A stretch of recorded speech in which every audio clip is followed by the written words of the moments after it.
Olá, seja bem-vindo ao nosso terceiro encontro da aula de Sociedade Brasileira e Cidadania, hoje com o tema Dilemas Éticos da Sociedade Brasileira. Eu sou a professora Maria Elisa Corrêa Pacheco e trago hoje algumas discussões muito importantes e pertinentes para pensarmos, para refletirmos. Lembrando que essa discussão, esses dilemas contemporâneos que aqui nós vamos eleger, eles fazem parte do nosso cotidiano, do nosso dia a dia.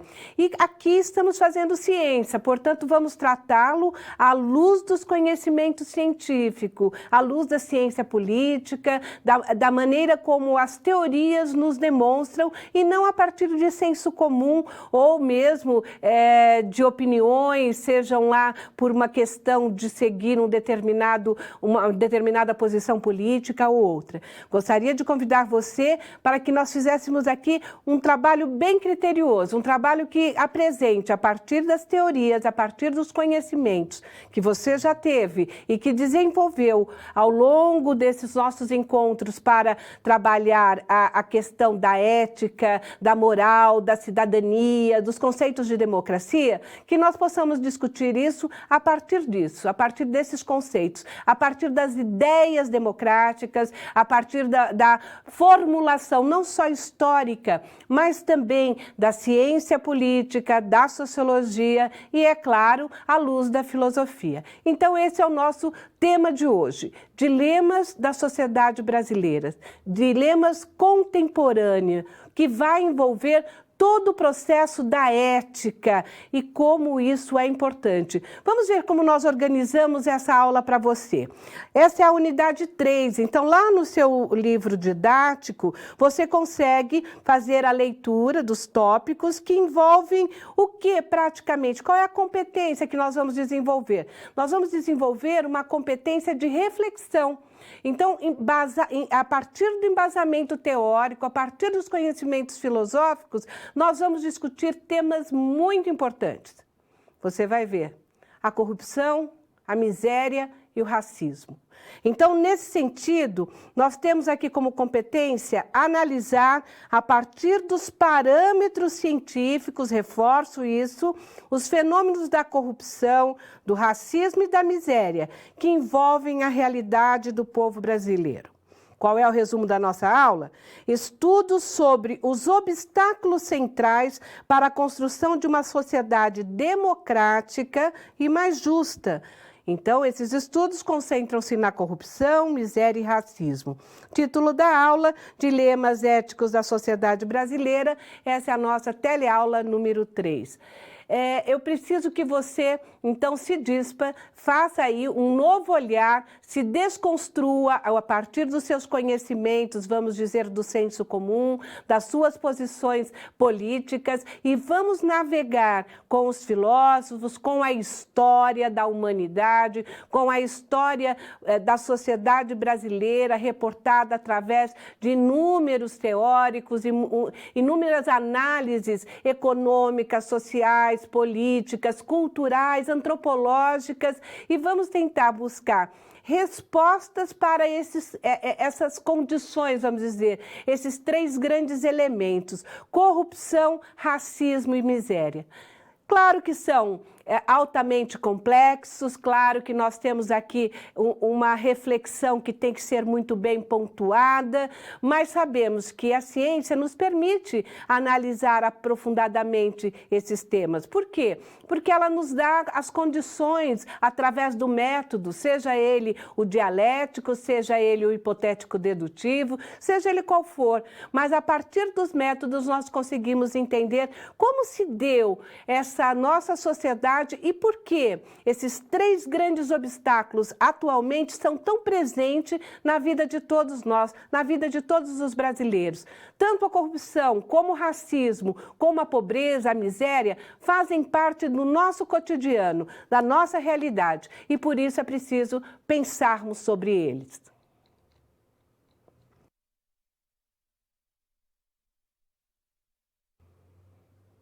Inicio fazendo uma pergunta bem inquietante. Será que a corrupção tem como ser combatida? É possível combatermos a corrupção? É preciso aqui, num primeiro momento, chamar a atenção que nós não estamos fazendo uma ideologização, vamos dizer assim, dos processos de corrupção.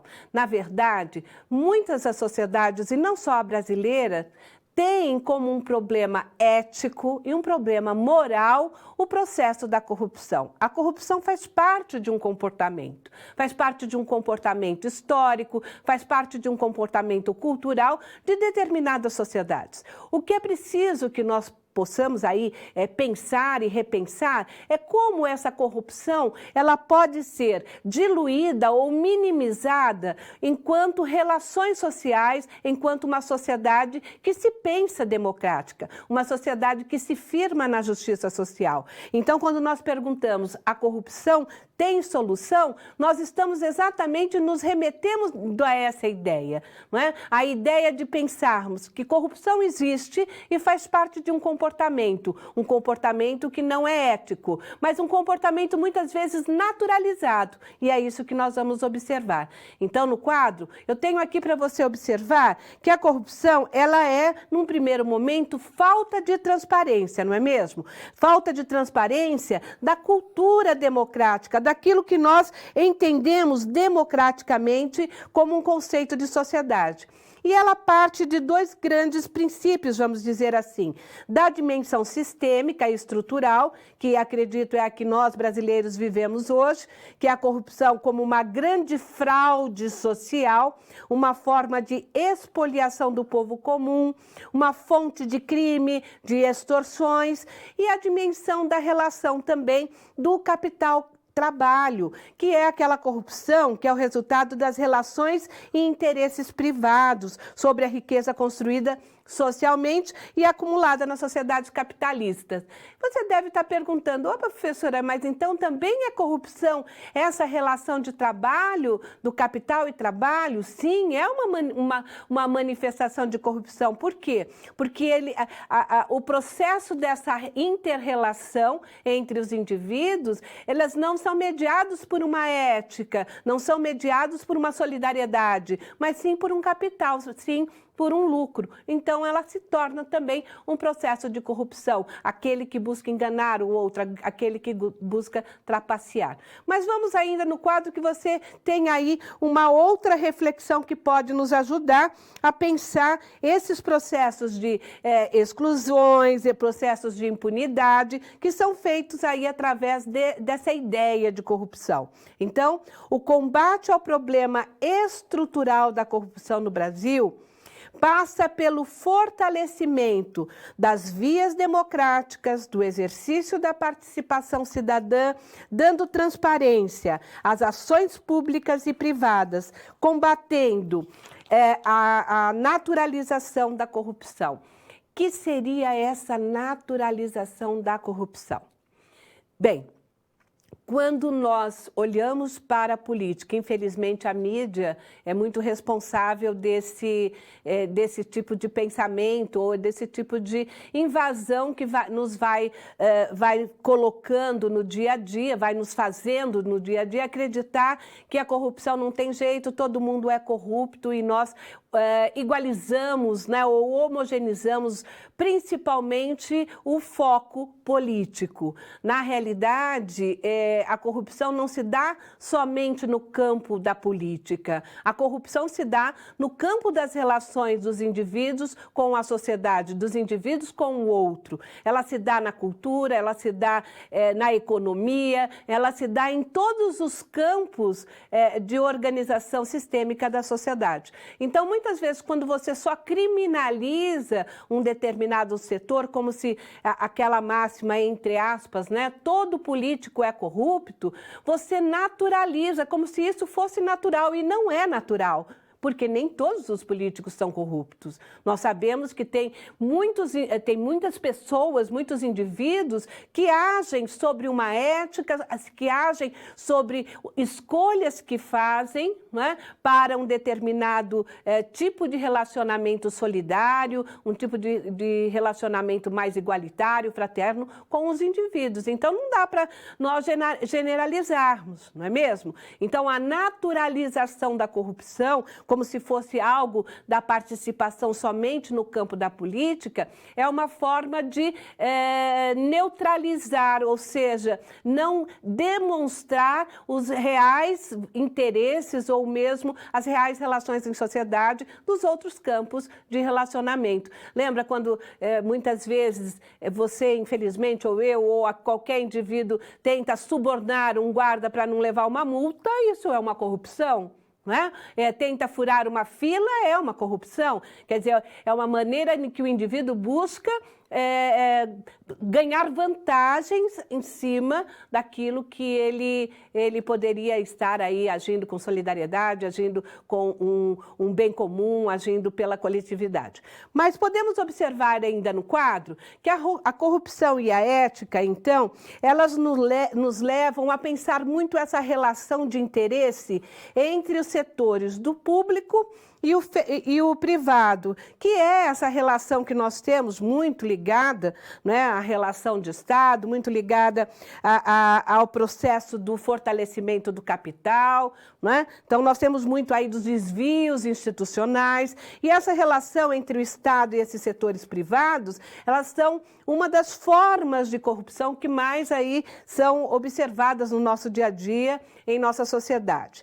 Também o comportamento individual e desrespeito às normas, às éticas morais e jurídicas, né? Aqui nós poderíamos lembrar, recentemente, tem alguns indivíduos aí tentando dar carteirada, né, em cima de agentes públicos da sociedade, aí mostrando, porque eu sou universitário, ou porque eu sou isso, eu sou aquilo, e nessa brincadeira de carteirada ele está fazendo um ato, né, de corrupção, além de um ato de desrespeito imenso com as normas, a ética, os setores jurídicos da nossa sociedade. Ainda no quadro, podemos dizer que essa corrupção e a ética e esse problema que se dá nos interesses públicos e privados, eles são permeados pela naturalização do comportamento individual do corrupto e a relação de interesses públicos e interesses privados. E, nesse sentido, nós podemos observar, então, aqui, resumindo, os sinônimos, né?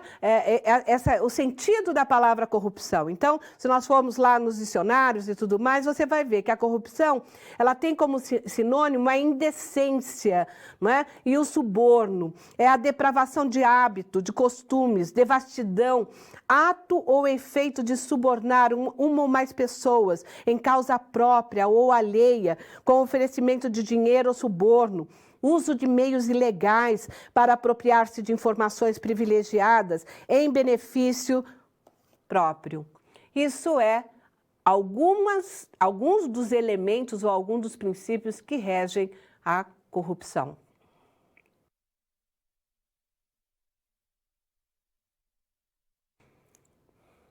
A história da corrupção no Brasil. Então, é vasto. Nós temos aí muitos autores, principalmente cientistas políticos, que se debruçaram aí para verificar como se dá essa história. Será que ela vem nos genes, né? Será que está no DNA de um povo? Né? Hoje muito se fala do povo brasileiro, mas só o povo brasileiro é corrupto? Não. Né? Nós vemos aí tanto processos de corrupção norte-americano, nos Estados Unidos, assim como também na Ásia, vários países aí são apontados com elementos de corrupção. O que os diferencia, talvez, seja exatamente essa questão da indignação.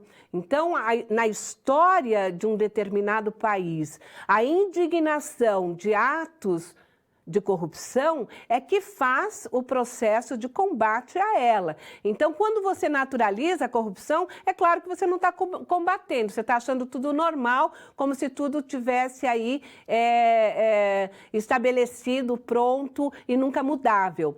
E também é preciso lembrarmos que muitas das questões políticas, muitas vezes, aí adentrando mais no campo da política enquanto eleições e tudo mais, às vezes as pessoas se apropriam do termo da corrupção, se apropriam do discurso, da narrativa de combate à corrupção, simplesmente para escamotear seus interesses privados também. Então, nós temos que tomar muito cuidado com as narrativas e aqueles que se apropriam, né, negligenciando o verdadeiro sentido da palavra.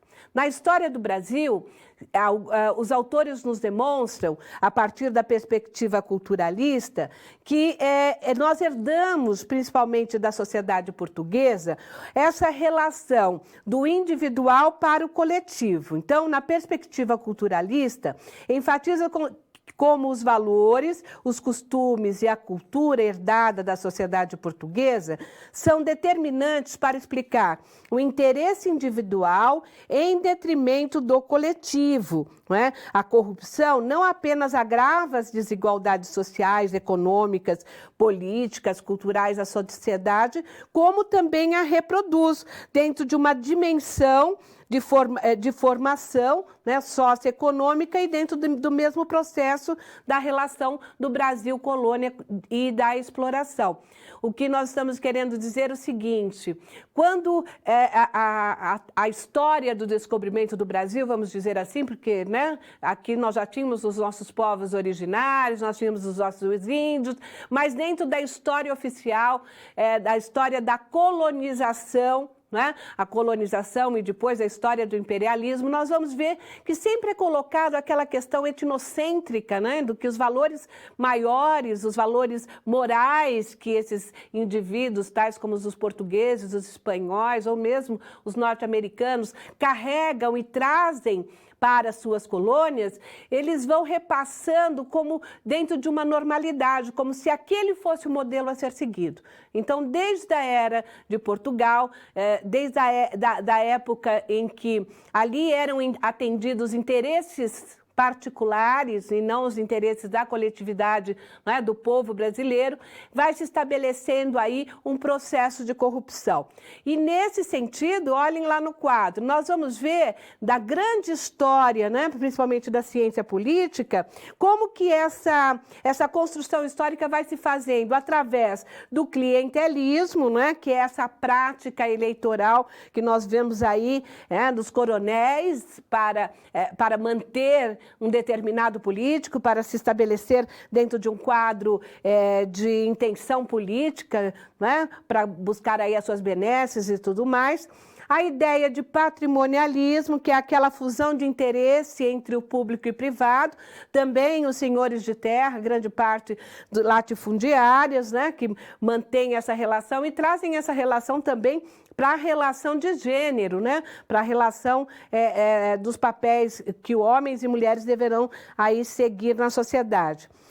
O papel do nepotismo, que é esse favorecimento, né, aos familiares, aos parentes, quer dizer, o político, o Estado passa a cobrir os interesses não mais públicos, mas sim interesses privados de alguns governantes, ou dos seus representantes, ou mesmo dos seus amigos. E os donos do poder, aqui lembrando que o Faoro, quando ele vai discutir a questão das ditaduras, quando ele vai discutir o momento onde as relações do Estado passam a ser governadas ou passam a ser decididas sem a participação nenhuma do povo, então através das ditaduras militares ou mesmo do totalitarismo, né, que vão sendo aí constituídos. Então esses donos de poder representariam mais essa relação, segundo Faoro, dentro da sociedade. Pensando nesse sentido, pensando nessa relação, nós podemos trazer um pouco para hoje, né, para o contexto atual brasileiro, como que esse controle total do poder político se manifesta e como agem, né, esses desregramentos, muitas vezes, como agem esses escândalos ambientais que nós temos visto no século XXI, aí dá para apontar uma série deles, né? Através do quê? Das corporações e a sua relação com o Estado. Então, as relações de favoritismo,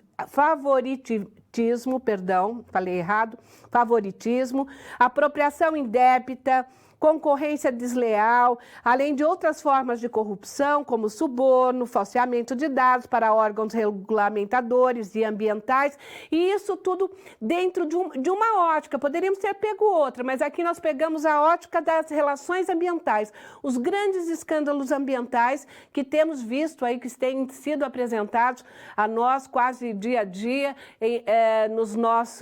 nas notícias, né, nos jornais e tudo mais. E aqui nós teríamos 3 grandes denúncias e 3 grandes acontecimentos que são muito trágicos para a sociedade brasileira e trazem aí uma série de problemas ambientais, não só para agora, mas como para o futuro, das futuras gerações, que é Brumadinho, que é a Mariana, que é a questão que envolve a Amazônia. São fraudes ambientais que vão sendo aí tecidas, organizadas em conluios com determinadas corporações internacionais, muitas vezes, nem nacionais são, e que vão aí desregulamentando toda uma série de regulamentos, normas, regras dentro do Estado brasileiro. Recentemente, um agente público disse assim: vamos passar a boiada, né, na Amazônia, vamos passar a boiada no meio ambiente. É mais ou menos isso, né? Enquanto alguns são preocupados com a sua preservação, mas estão também focados em outros problemas fortes e grandes que a sociedade brasileira atravessa, mas nós vamos desviar e vamos tentar aí desregulamentar aquilo que ainda não permite com que esses ambientes, tais como a Amazônia, tais como as grandes corporações, têm interesse em desregulamentar todas as regras legais e jurídicas.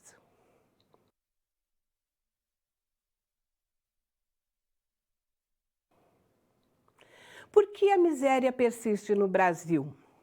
Não é só no Brasil, né? Nós sabemos que a miséria persiste no mundo. E, recentemente, né, em 2020, nós sabemos que esse aumento da miséria, esse aumento da pobreza vai ser muito maior.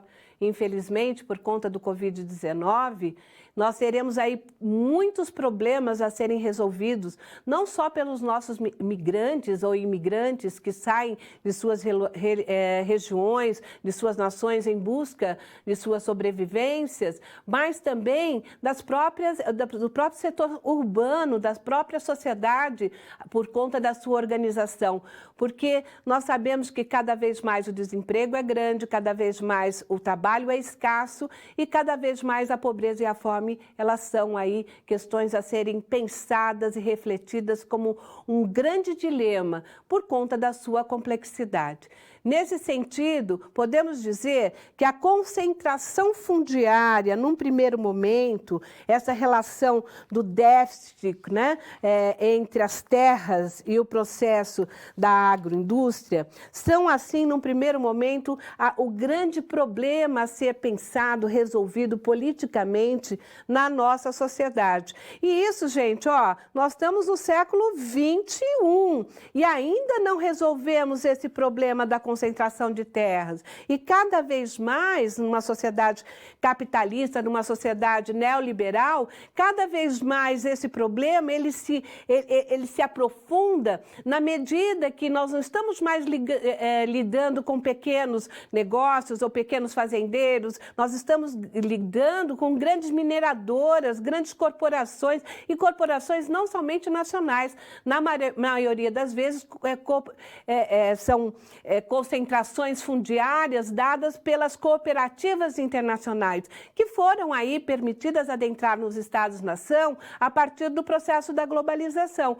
Então, é muito importante que a gente saiba que um dos primeiros problemas para que, se a gente quer repensar o problema da miséria, repensar os processos de fome, principalmente na sociedade brasileira, é preciso que a gente repense a concentração fundiária.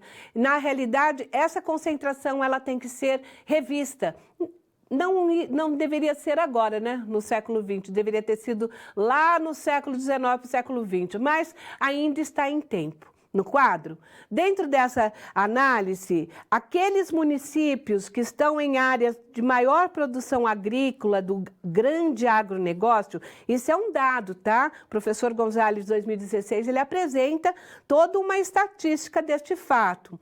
Tem os maiores níveis de pobreza e desigualdade. Por quê? Porque gera menos emprego, é mais concentrado e é mais concentrado em termos fundiários.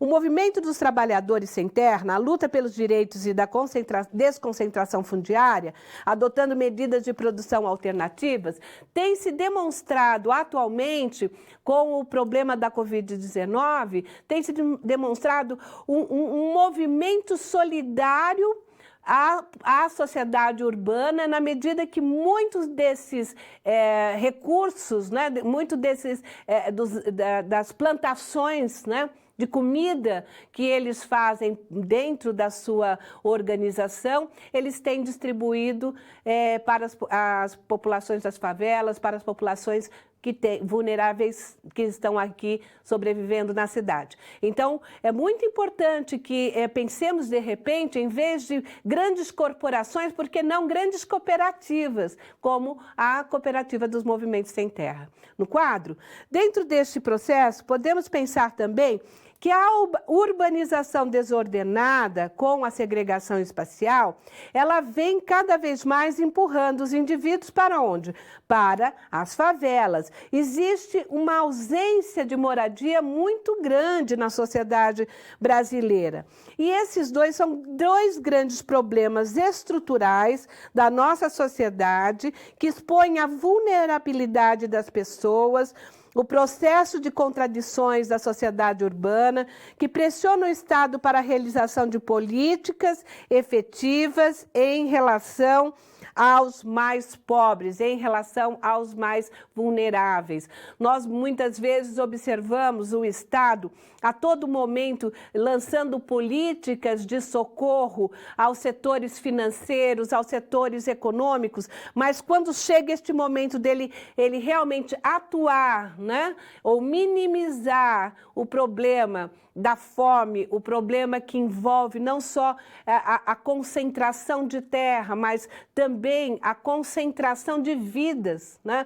Porque quando nós pensamos nessa ação fundiária, nós estamos pensando também não só naqueles, entre aspas, sem terras, mas estamos pensando até na nossa condição de origem, nos nossos índios, que a cada vez mais são empurrados, apesar de toda uma legislação, são empurrados para dar vazão às grandes corporações que querem aí, através da mineração, através da exploração de cada vez mais lucro financeiro e tudo mais, querem aí assumir, né, as terras que não lhes pertencem. Então, é muito importante entendermos que para pensarmos sobre as mazelas, a pobreza, a miséria, a fome, é preciso que os nossos governantes tenham a boa vontade de rever os nossos sistemas fundiários e os nossos sistemas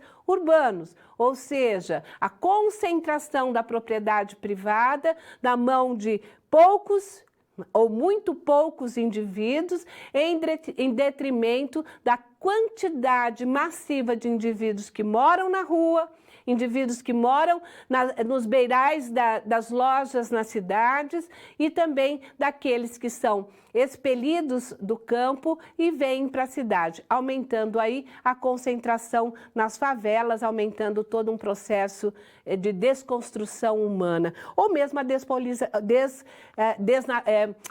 desnaturalização desses indivíduos. No quadro ainda, o desemprego, a política social e o combate à fome são em detrimento da valorização do capital, em vez da valorização do trabalho, são as restrições de âmbito social que voltam-se para outros setores que não os setores da sociedade, não os setores daqueles que mais precisam. Assim, as desigualdades, a pobreza, a fome, o desemprego, o subemprego são fenômenos históricos produzidos estruturalmente pelas políticas e reformas legislativas do Estado.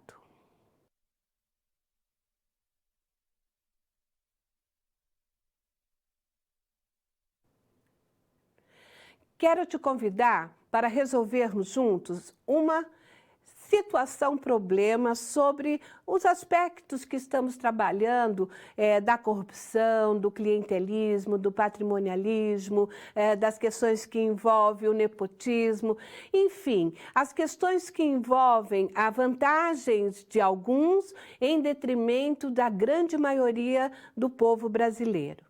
Nesse sentido, eu gostaria de lhe apresentar a situação-problema. Então, vamos apresentar essa situação-problema.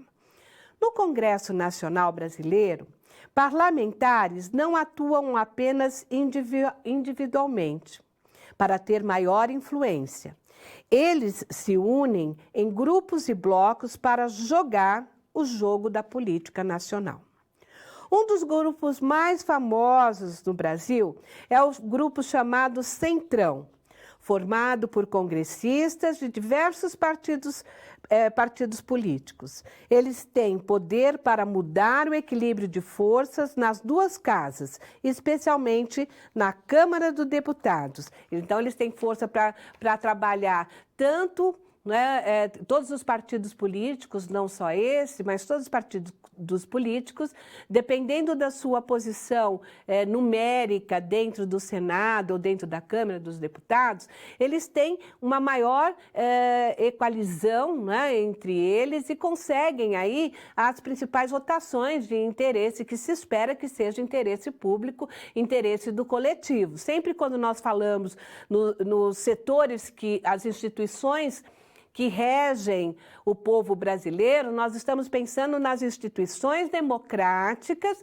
aquelas que a partir da participação política cidadã, aquelas que a partir do nosso, não só do nosso voto, mas da nossa compreensão e consciência política, nos representam, tanto no Senado quanto na Câmara dos Deputados e depois nas outras instituições de Estado e municípios. Então, dentro desta lógica, aqui, recentemente, nós temos ouvido e temos lido, né, em vários jornais, em várias mídias, de que o bloco desses partidos aqui considerados centrão tem uma grande, vamos dizer, influência sobre a decisão final de determinadas políticas, né?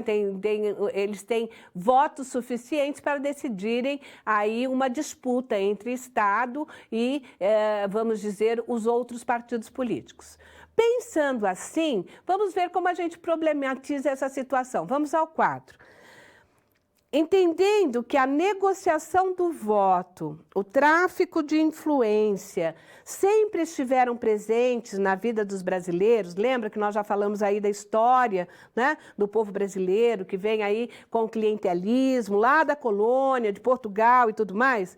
Desde o desembarque da coroa portuguesa, no início do século XIX, e nem a queda da monarquia e a instauração da república conseguiu diminuir a perda de poder desses senhores coronéis, não só coronéis fundiários, né, do campo, mas os coronéis também da cidade, e que negociam seus votos, traindo muitas vezes a ideia de coletivo, nós podemos então questionar, perguntar: será que o clientelismo brasileiro, assim como o coronelismo, são formas políticas intrínsecas ao nosso tipo de democracia? Será que isso faz parte da construção daquilo que chamamos de democracia neoliberal, democracia liberal do povo brasileiro? é um questionamento que, se nós formos buscar através da história, nós vamos ver que praticamente sim, não é? Que todo esse processo do coronelismo, do clientelismo, das relações do patrimônio, né? Vamos dizer, patrimonialistas, fazem parte dessa concepção de sociedade que nós vivemos. Então, a partir da nossa história, desde lá do século XIX, né, com os portugueses, nós carregamos isso para a construção daquilo que entendemos como democracia. E como nós podemos observar isso melhor? Bom, então nós podemos dizer o seguinte: o coronelismo é uma herança do passado, pré-moderna, e a pobreza e a ignorância. Então faz parte de uma relação, porque nós podemos esquecer que o coronelismo, assim como o clientelismo, ele subjuga o outro se sente agradecido por estar aí no guarda-chuva desse coronel, né? Então há um processo de subjugação, muitas vezes nem pensado sobre isso. Existe um aparelhamento institucional que estabelece esse tipo de democracia, e essa democracia é importante para a manutenção do capitalismo neoliberal que nós vivemos. O clientelismo é a apropriação privada da coisa pública, e a apropriação e a não distribuição de bens públicos nós sabemos que é uma forma de corrupção. Então, a forma de corrupção que se estabelece no Brasil é uma forma política por conta dessas nuances, desses fragmentos que carregamos desde o nosso descobrimento.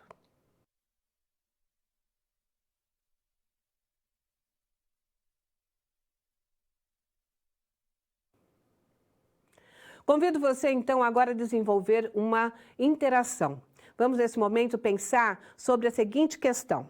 Segundo os dados do IBGE de 2018, 9 milhões e 300 mil pessoas, em 2018, hoje é mais, hein, vivem abaixo da linha da miséria. Hoje está maior o número. Quais seriam os caminhos para o combate das desigualdades no Brasil? Vamos dar uns minutos para você pensar sobre isso?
Programas de combate à pobreza.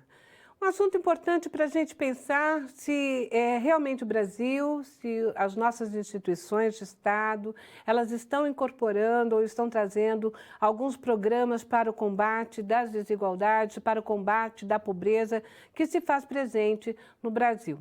Sabemos que hoje em dia, atualmente, em 2020, a partir do Covid-19, alguns programas estão aí buscando atender o mínimo da necessidade dos indivíduos que estão ou fora do seu trabalho ou que estavam numa linha de pobreza, de miséria e que precisavam aí para a sua sobrevivência, porque além da pandemia sanitária, o problema do trabalho, o problema da fome, ela aguça este momento que não somente o Brasil está vivendo, mas o mundo todo. Por isso existem alguns programas imediatos, programas atuais imediatos. No entanto, o que nós estamos tentando aqui, através dos conteúdos históricos, através da nossa leitura social, é importante a gente buscar quais foram esses programas que foram reconhecidos num primeiro momento pela ONU e como eles agiram ou agem, a partir de quais elementos, a partir de quais missões, vamos dizer assim, que eles se fizeram presentes, né? E se chegaram a minimizar aí todo esse combate à vulnerabilidade de seres humanos.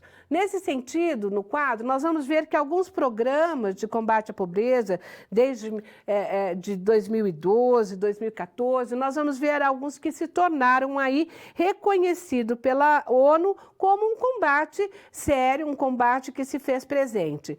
Primeiro, a aposentadoria rural, a política de valorização do salário mínimo, programas nacionais de fortalecimento da agricultura familiar, o PRONAF, a questão do programa Bolsa Família, e esses programas, num determinado momento, até 2015, 2016, foram programas que buscaram, pelo menos, minimizar os problemas sociais, os problemas de desemprego, os problemas da fome, os problemas que aí se faziam presente na nossa sociedade.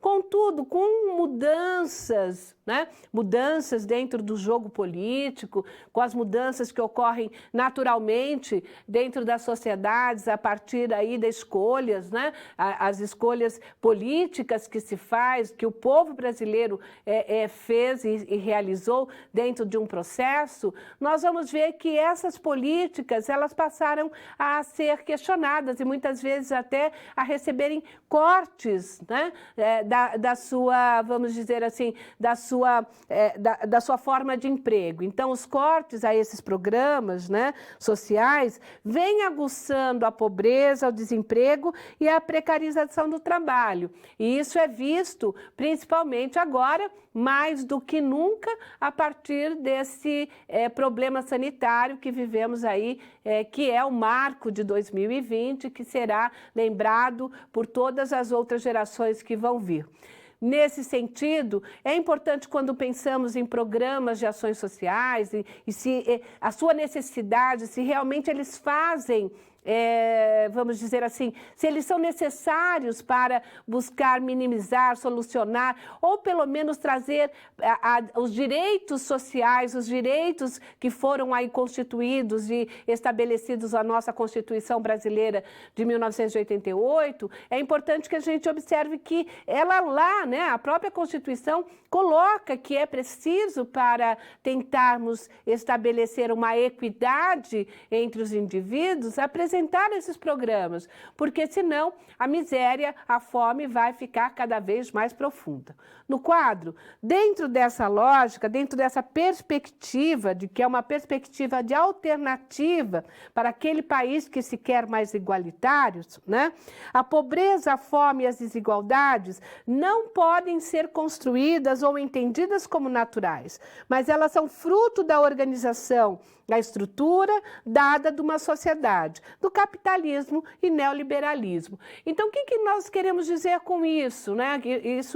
Os estudiosos demonstram que a partir do capitalismo, que é essa forma de organização da estrutura societária, de uma forma que fala da livre iniciativa, da livre concorrência, todas essas formas, vamos dizer assim, que se estabelece entre os desiguais, vai diferenciar, né? E vai permitir que alguns consigam aí alavancar o processo do capital, né, acumular cada vez mais capital, enquanto outros vão ficar cada vez mais empobrecidos. Isso é uma lógica, é a lógica do capital, né? Pensarmos que se a sociedade brasileira está pronta para estabelecermos uma igualdade de concorrência, no mínimo, se não uma coisa frágil e mentirosa, no mínimo uma coisa indecente, porque sabemos que as diferenças são muito grandes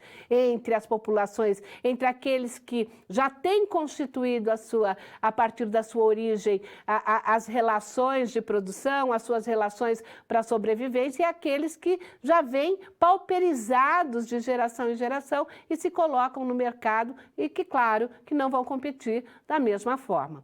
No quadro, dentro desse processo, garantir o direito constitucional de combate à pobreza e às desigualdades, escrita na Constituição de 1988, é algo que não só se faz necessário, mas urgente.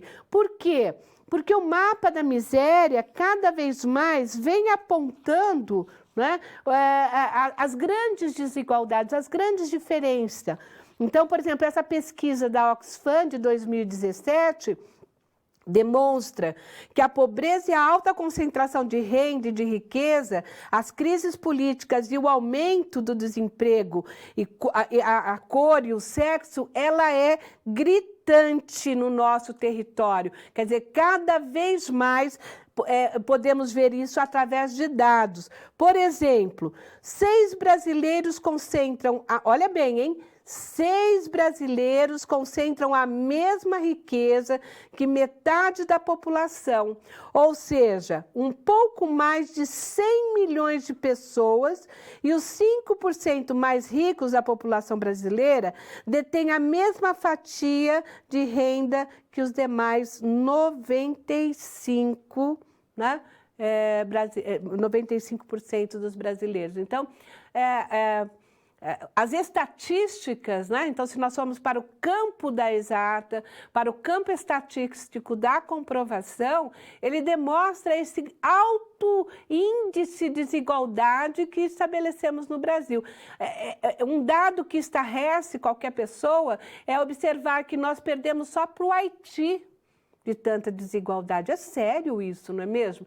Então, a desigualdade no Brasil cada vez mais está gritante. Mas por que ela... Olha, óbvio, pela questão da desestruturação das nossas leis trabalhistas, por conta da desestruturação e fragilização das corporações, dos sindicatos ou aqueles representantes, né, que nos representavam diante aí dos patrões. Então, todas essas desestruturações, né, ou desconstruções daquilo que já tinha sido posto, elas vão desembocar numa realidade, numa trágica realidade que é a desigualdade, a fome e a pobreza. No quadro, podemos ver então que cada vez mais os empregos, a deteriorização da CLT, né, no Brasil desde 2018, ela vai atingindo aí na América Latina, né, o Brasil como um segundo país com maior taxa de desemprego, sendo que ele perde para o Haiti, né? Os trabalhos atualmente ofertados aos nossos brasileiros são temporários, precarizados, sem garantias e sem direitos com baixo salário, jornadas longas, flexíveis, intensas, não permitindo a estruturação de uma vida de segurança e com dignidade. O tal do modelo ou do marketing, vamos dizer assim, do empreendedorismo. Tem que tomar muito cuidado. Se colocou aí iFoods e tantas outras formas de desestabilizar o trabalho dos indivíduos para que esse se sentisse, né, o dono do seu próprio trabalho e, na verdade, eles estão cada vez mais chegando na linha da pobreza.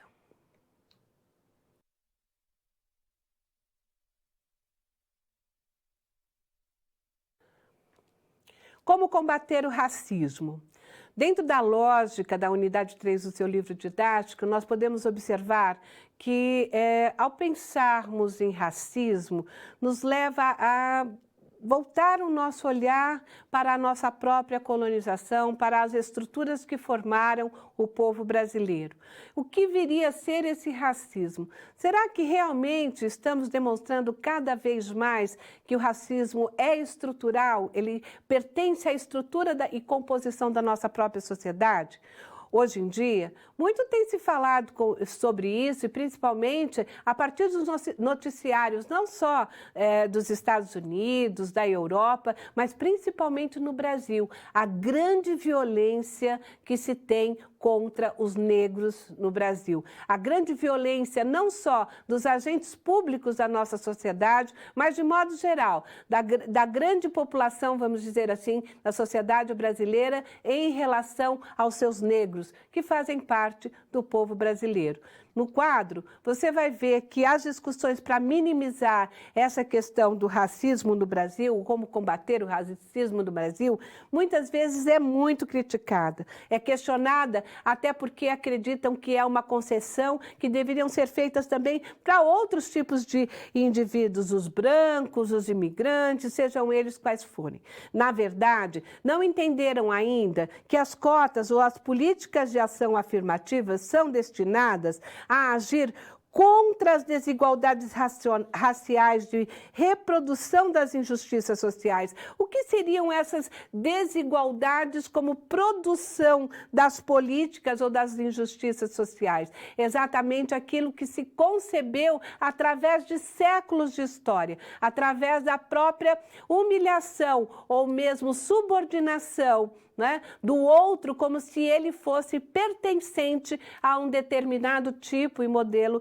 de indivíduo, tais como os brancos. Então, as cotas ou as políticas afirmativas, elas vêm exatamente para dirimir, né, esse processo de reprodução, dirimir esse problema que foi causado lá, né, lá no século XV, no século XVI, no início na Europa, daqui a pouco em todas as colônias, incluindo a colônia do Brasil, com o processo de escravidão. Então, enquanto nós não compreendermos que isto é um fato, isso não e que isso traz como consequência a realidade do negro, da negra do Brasil, hoje, aqui, nessas nossas relações, o nosso cotidiano, nós estamos tentando camuflar, esconder. Como dizia Florestan Fernandes, né, o grande problema da sociedade brasileira é que ela não assume o seu racismo estrutural, ela tenta camuflar esse racismo. E neste período em que nós tantos debates com os processos de discussões, com as mídias, com a própria complexidade que é conviver no processo de interação, né, e com alteridade, muito se tem repensado desse racismo, muito se tem repensado de como nós carregamos esse racismo no interior, muitas vezes, da nossa linguagem, das nossas narrativas, na nossa maneira de nos reportar a tantas coisas que no começo parece despercebida, né? Parece natural, naturalizada, mas se nós pararmos para pensar, nós vamos ver o quanto de racismo nós temos em algumas narrativas. No quadro, dentro desse processo, em 2000, as políticas de cotas raciais tiveram como objetivo provocar o poder público a agir nas desigualdades raciais, que são desigualdades seculares. O binômio distribuição e reconhecimento e tratar da maneira desigual um problema que foi gerado em uma situação desigual é importante e se faz necessário na medida em que todo este processo do combate ao eurocentrismo iniciou-se, então, com as aulas no ensino de história da África e dos povos indígenas. Então, é preciso combater o eurocentrismo. E o que é esse eurocentrismo, né? Essa visão de que a Europa é o modelo, a Europa é a organização superior, né? Então, os homens brancos, né? São, e principalmente homens, né? Porque esse eurocentrismo também carrega consigo essa visão de superioridade do homem branco, né? Sobre os demais, inclusive a mulher branca. Ele se vê superior, claro, com um menor, né, uma menor intensidade, e vai se, vamos dizer aí, estabelecendo uma hierarquização em relação aos outros povos, principalmente aos negros. Então, o eurocentrismo deve ser combatido. E o combate ao eurocentrismo se inicia na medida em que você começa a trabalhar a história da África, o reconhecimento deste povo, né?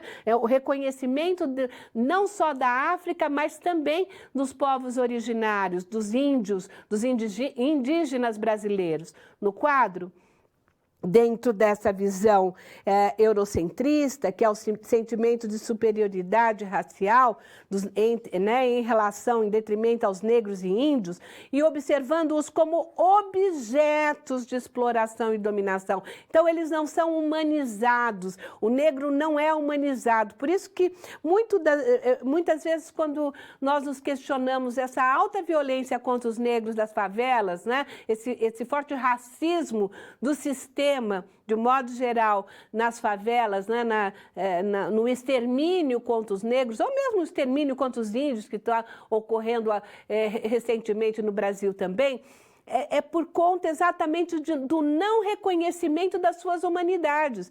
Não se reconhece no negro e nem no índio a sua humanidade. E esse não reconhecimento me permite tratá-los como objeto que eu posso ter e desfazer a qualquer momento. No quadro.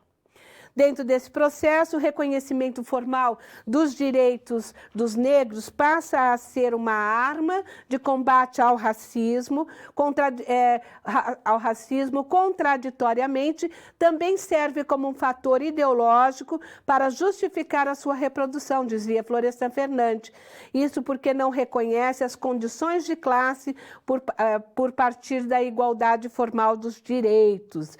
Então, os povos originários e o direito à terra, nós vamos ver que na Constituição Federal de 88 foi assegurado aos nossos povos originários o direito à terra e reconhecer suas organizações, costumes, tradições, crenças. As terras indígenas representam, além de um direito, ela representa a sua nação, ela representa a sua natureza. O índio entende o seu ambiente, a natureza, como algo que é intrínseco à sua própria vida. Ele não pensa como nós enquanto propriedade.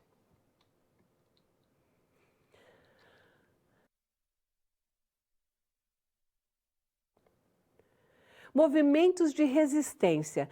Assim, no processo de organização, tanto dos índios quanto dos negros, nós vamos ver diversos tipos de movimentos que vão aí buscar estabelecer uma resistência em busca da sua própria sobrevivência, em busca da sua própria humanização. Né? Então, dentro desses movimentos, nós temos aí diversos tipos de formas de organizações que se manifestam em busca de resistir aos desmandos, às violências que muitas vezes ainda, numa visão eurocentrista, etnocêntrica de alguns indivíduos, se é estabelecida dentro dessa relação, achando com que tanto os negros quanto índios são inferiores a qualquer branco de uma sociedade brasileira. Neste caso, é importante nós observarmos o seguinte, que os movimentos de resistência o movimento negro e as lideranças indígenas se fazem presente cada vez mais nas relações interétnicas no Brasil.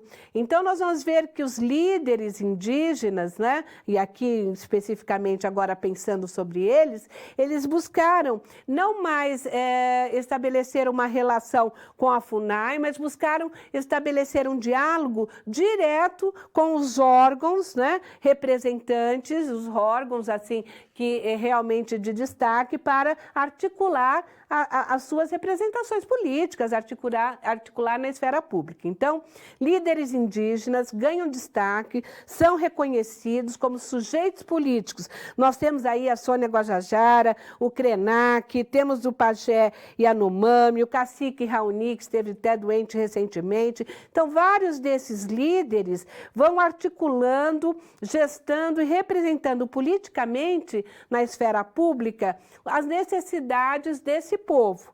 E as ações coletivas de enfrentamento dos direitos pelos indígenas, como as esferas públicas, deixam os vulneráveis à violência. Então, na medida em que eles tentam negociar a sua própria sobrevivência, eles também ficam cada vez mais vulneráveis às violências, sejam elas violências de agentes institucionais ou sejam elas de agentes privados que têm interesse sobre a sua terra, né? A terra indígena, porque a terra indígena não é de ninguém, é da natureza, né? É a ideia que eles carregam da terra, do local aonde eles se colocam é diferente.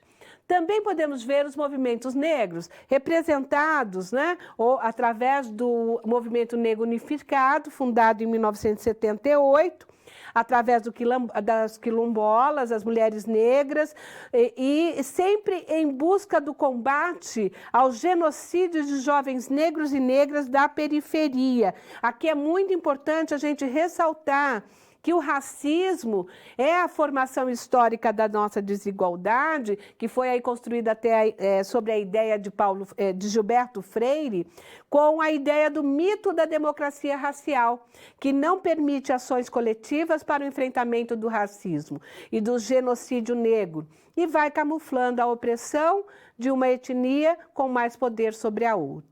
No entanto, a Constituição de 1988 tipificou o racismo como um crime, confirmando a existência do racismo e a realidade desigual entre pessoas brancas e negras. E aí, é claro, a gente tem que chamar para o diálogo Marielle Franco quando ela diz: o corpo negro é elemento central da reprodução das desigualdades. Está nos cárceres repletos, nas favelas e periferias, designadas como moradias. Quantos mais vão precisar morrer para que essa guerra acabe?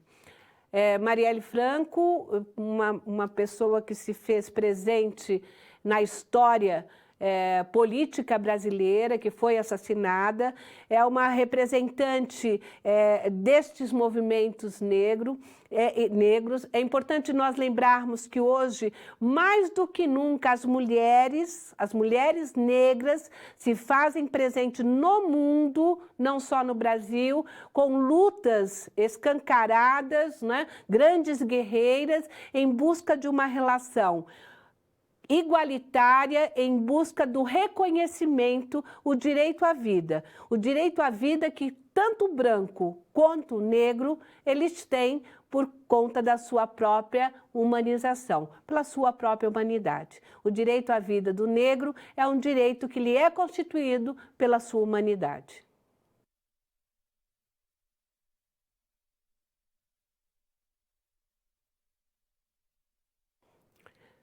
Convido você agora para uma situação-problema, e a situação ela vai tratar sobre a questão das lideranças indígenas e os movimentos de resistência. Muito tem se visto falar no Brasil atual sobre a questão da organização indígena a respeito, até tem como o índio Krenak, que se coloca também como um escritor, tem se colocado em relação a uma análise da Covid-19 e outros tantos têm se colocado por conta da própria destruição da Amazônia ou os problemas atuais que a nossa Amazônia vem enfrentando. Então, dentro dessa ideia, é importante que a gente pense e repense como esses movimentos indígenas vão se organizando e vão aí tentando se estabelecer enquanto direitos que lhes são constituídos pela nossa Constituição de 1988. Então, eles buscam vamos dizer, essa ação, esses elementos para tentar aí combater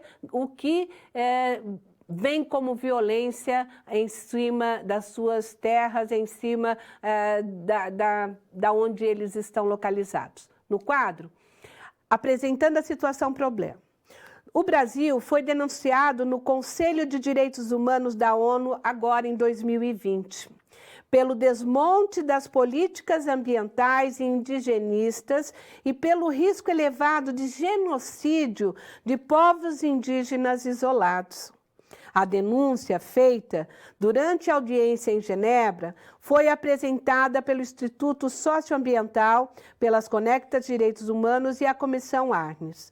O líder Yanomami, Davi Kompenaya, também participou dessa sessão, problematizando. O líder Yanomami, Davi Kompenaya, criticou as ações do governo brasileiro e disse estar preocupado com os missionários que querem evangelizar os parentes isolados e os invasores garimpeiros que querem as terras Yanomamis. Nesse sentido, pergunta-se: as relações entre a sociedade brasileira e os povos originários do Brasil ainda são marcadas pelo classismo e racismo etnocêntrico? A pergunta é difícil de resolver? Será? Será que realmente nós ainda estamos marcados nas nossas relações por esta forma de colonização, onde alguns missionários se acham no direito de adentrarem as terras mais distantes, buscando os povos que pouco contato têm com a civilização, ou quase nenhum contato, esses povos indígenas que o Yanomami nos comenta, né? Que são os parentes, estão ali quase isolados de toda, entre aspas, a tal civilização. E será que é correto esses missionários adentrarem aquele espaço para tentar catequizar os índios, ainda aquela ideia de catequese dos índios? Estranho, né? Falar isso em 2020, século 21. É complicado pensarmos, né? De que maneira que esses indivíduos estão preparados, né? Nem antropólogos eles não são, nem estudiosos, cientistas, eles estão preparados para tentar ali a submissão daquele povo originário dentro dessa relação imposta. Por quê? Porque o povo submisso é mais fácil de ser colonizado. E aí é claro que os invasores, garimpeiros, em busca dos minérios que são tão importantes para as grandes corporações, fica muito mais fácil, né, derrubar a biodiversidade, né, vamos dizer, não se preocupar com a complexidade que é a Amazônia para o povo brasileiro, e não só para o povo brasileiro, mas para o mundo. Então, é muito sério pensarmos sobre isso, né?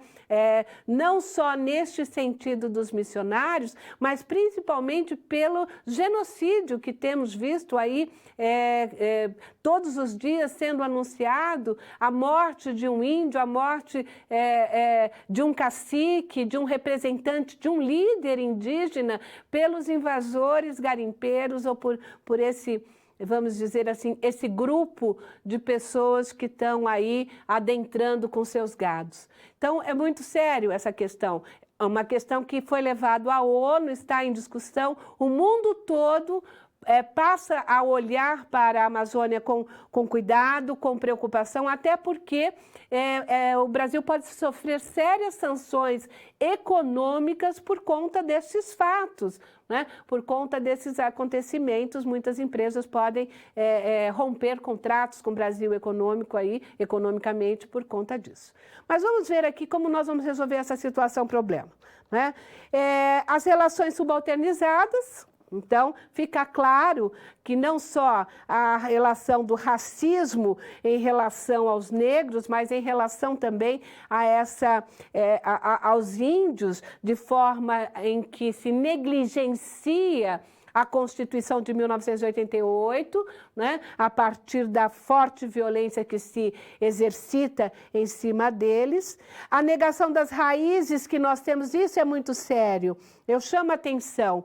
No momento em que você observa qualquer veia de racismo ou qualquer veia de um certo etnocentrismo da sua parte em relação ao índio ou ao negro, é importante que você observe que você está negando a sua raiz ameríndia e africana. A tendência histórica da inclusão e exclusão e sempre aquela coisa do olhar do colonizador, né? Eu sou o colonizador, eu tudo posso, então vamos desbravar aquela biodiversidade, aquelas riquezas que estão ali, não só minerais, mas como humanas, como dos animais. Vamos acabar com tudo.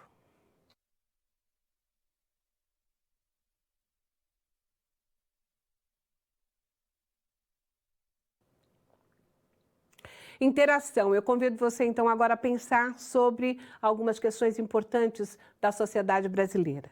Você acredita que é possível uma mudança nas sociedades globais permeada de solidariedade e cuidados com os povos mais vulneráveis, combatendo o consumismo, o individualismo, as desigualdades e a destruição ambiental? Vamos pensar um pouquinho?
Chegamos ao término do nosso encontro, terceira aula da disciplina de Sociedade Brasileira e Cidadania, e o tema que trouxe hoje para a nossa reflexão foi os dilemas e os problemas éticos que o Brasil contemporâneo enfrentam na nossa atualidade, né? No nosso dia a dia.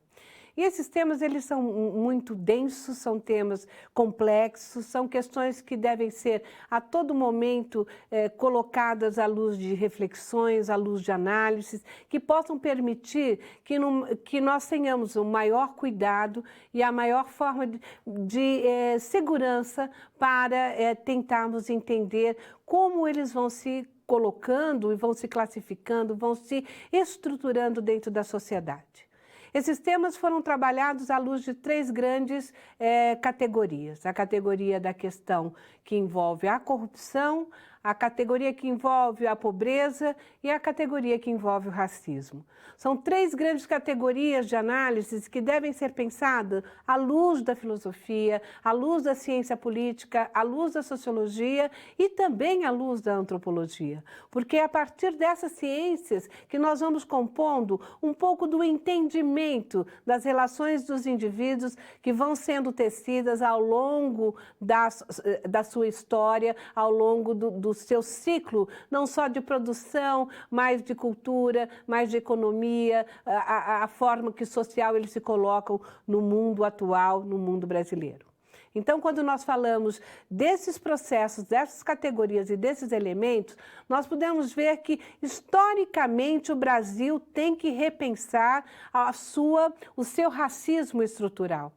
Historicamente, é preciso repensarmos a construção que fizemos e as diferenças, as desigualdades que estabelecemos, não só entre as relações culturais e econômicas, mas, enfim, entre as relações de raça. É preciso estabelecermos e reconhecermos a nossa estrutura sistêmica, que é o racismo. É importante pensarmos que a corrupção está presente não só no aspecto político, nas relações políticas que estão longe do nosso dia a dia, mas ela está presente na nossa forma de comportamento que temos ao nos interagirmos com o outro. Ela está presente no nosso dia a dia, nas mínimas coisas que estabelecemos no cotidiano, no desrespeito que temos muitas vezes com o outro ou no momento que queremos nos tornar superiores a outros indivíduos dentro do complexo que é a nossa sociedade. Então, todos esses elementos são muito importantes para se pensar, porque eles nos tornam mais humanos, mais solidários, nos tornam pessoas que, apesar de saber que carregamos conosco toda uma formação, toda uma influência ideológica que vem não só das mídias, mas da própria nossa formação de escola, de cultura, tudo isso nós carregamos ao longo de nossas vidas. E apesar delas, nós conseguimos apreender, pensarmos e refletirmos sobre nossas ações. No quadro, dentro deste processo, eu gostaria que vocês observassem que nós trabalhamos aqui 5 itens muito importantes. A dimensão sistêmica e estrutural do racismo e a violência. Elas estão interligadas, não dá para nós não interligarmos. Isso faz parte da estrutura da nossa sociedade. A relação do jogo político, principalmente aí, pensando no jogo da política de uma forma geral, os interesses privados em detrimento dos interesses coletivos, mas não só da política.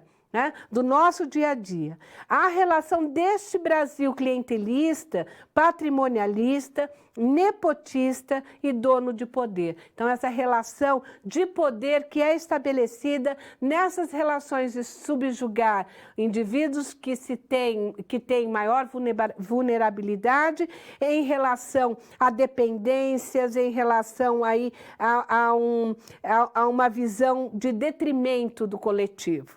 A concentração fundiária e o déficit habitacional, da saúde, da educação, enfim, o déficit que nós carregamos em todos os setores.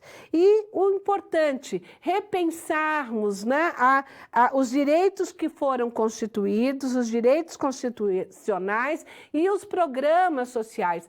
É preciso que o Estado faça a sua parte e que nós, sociedade, nós, o coletivo, façamos os nossos movimentos em prol da manutenção e da própria execução da Constituição, que busca estabelecer não só a humanização do todo social, mas estabelecer as regras para o tratamento com o outro entre as raças, né? Entre as classes sociais. É preciso que isso seja realmente constituído e efetivado, conforme a Constituição nos coloca no artigo 5, né? Todos somos iguais e todos, independente desse direito formal, todos precisamos ser tratados nas nossas desigualdades de maneira desiguais, tais como o auxílio do Estado com políticas